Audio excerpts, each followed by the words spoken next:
15 अगस्त 1949 को $1 का exchange rate रुपए के साथ ₹3.30 था, जो आज 15 अगस्त 2022 को करीब 80 रुपये है। यानी डॉलर के मुकाबले रुपए की वैल्यू काफ़ी कम हो गई है। आज हम इस वीडियो में जानेंगे कि एक्सचेंज रेट कौन तय करता है, रुपया इतना क्यों गिर रहा है और आप इसे ठीक करने में कैसे मदद कर सकते हैं। वैसे तो दुनिया में कई सारी करेंसी है। एग्जाम्पल के लिए एक यूरो की कीमत 82 रुपये है और एक कुवैती दिनार की कीमत लगभग 260 रुपये है। तो जब एक्सचेंज रेट की बात आती है तो सारे देशों का ध्यान डॉलर पर ही क्यों जाता है। आइए हम इसके पीछे का रीज़न जानें। ऐसा इसलिए होता है क्योंकि दुनिया भर में जितने भी बिजनेसेस किए जाते हैं वो सारे डॉलर में होते हैं। और ऐसा नहीं है कि सिर्फ रुपया ही डॉलर के मुकाबले गिरा है, काफ़ी सारे देशों की करेंसी भी डॉलर के मुकाबले कम हो गई है। दुनिया सिर्फ डॉलर में बिजनेस करती है। आइए हम इसे एग्जाम्पल से समझते हैं। अगर भारत सऊदी से पेट्रोल खरीदता है तो भारत को अपने पेट्रोल का पेमेंट डॉलर में करना होगा, ना कि रुपए में। किसी देश की करेंसी रेट कोई भी इंसान या कोई भी देश की गवर्नमेंट तय नहीं करती है। अभी $1 की कीमत 80 रुपये है तो ये 80 रुपये किसी ने फिक्स नहीं किए हैं, ना भारत सरकार ने ना अमेरिकन गवर्नमेंट ने।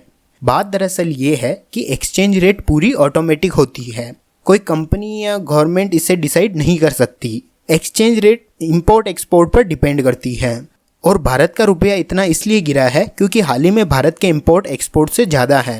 क्योंकि भारत जब भी कुछ बाहर के देशों से खरीदेगा तो उसे डॉलर में पेमेंट करना होगा, इसीलिए भारत के पास डॉलर कम हो गए हैं। अगर हम सीधी भाषा में बात करें तो भारत कमाई कम कर रहा है और खर्च ज़्यादा कर रहा है, इसीलिए डॉलर के मुकाबले रुपीस गिरता जा रहा है। जो लोग डॉलर में पैसा कमाते हैं उनके लिए ये अच्छा है, क्योंकि अगर कोई व्यक्ति 2020 में महीने के $1000 कमाता था तो उसकी भारतीय कमाई 75,000 रुपये होती थी। लेकिन अगर वही व्यक्ति अभी 2022 में $1000 कमाता है तो उसकी कमाई भारत में 80,000 रुपये हो जाएगी, तो उसको 5,000 रुपये का सीधा सीधा फ़ायदा हुआ। लेकिन ये सिर्फ उन्हीं लोगों के लिए फ़ायदेमंद है जो बाहर से पैसा कमाते हैं। अगर किसी देश की करेंसी ज़्यादा गिरती है तो उस देश की महंगाई बढ़ जाती है। 1947 में जहां $1 के बदले रुपए की कीमत ₹3.30 थी, वो 2022 में 80 रुपये हो गई, क्योंकि भारत ने अपने इंपोर्ट काफ़ी बढ़ा दिए हैं और भारत के एक्सपोर्ट इंपोर्ट के मुकाबले काफ़ी कम है। Bharat mostly electric item China से इंपोर्ट करता है और भारत में इलेक्ट्रिक मार्केट $71.7 बिलियन का है।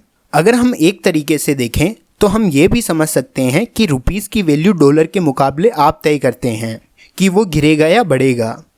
आप जितने ज़्यादा प्रोडक्ट बाहर के देश की यूज़ करेंगे रुपया उतना गिरता जाएगा, और आप जितना ज़्यादा product made in India, made by India use करेंगे रुपीस डॉलर के मुकाबले स्ट्रॉन्ग होता जाएगा। तो अभी ये आपको सोचना है कि इस 15 अगस्त से देश के लिए कुछ करें।